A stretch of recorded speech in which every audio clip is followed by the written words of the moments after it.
চীনের ফুজিয়ান প্রদেশের পূর্বাঞ্চলের শহর সিয়ামেনে শুরু হচ্ছে ২৫তম China International Fair for Investment and Trade. আন্তর্জাতিক এ মেলা ৮ সেপ্টেম্বর শুরু হয়ে চলবে ১১ সেপ্টেম্বর পর্যন্ত। এক সংবাদ সম্মেলনে এই তথ্য নিশ্চিত করেন চীনের উপ বাণিজ্য মন্ত্রী লিং জি।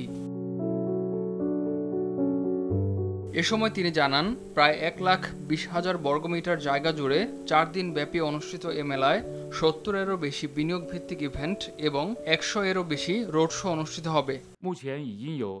এবারের মেলায় যুক্তরাজ্যকে অতিথি হিসেবে সম্মান জানানো হয়েছে। এতে এ পর্যন্ত ১১০টির বেশি দেশ, অঞ্চল ও আন্তর্জাতিক সংস্থা অংশগ্রহণের জন্য নিবন্ধন করেছে, আর এর মধ্যে ৫১টি দেশ ও অঞ্চল নিজস্ব প্রদর্শনী আয়োজন করবে।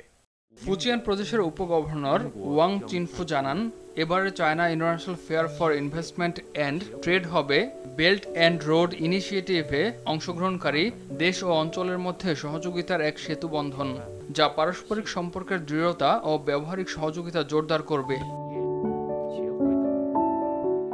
চীনে ১৯৯৭ সালে প্রথমবার শুরু হয় এ মেলা, যার আয়োজক দেশটির বাণিজ্য মন্ত্রণালয়। ইমতিয়াজ আহমেদ, RTV।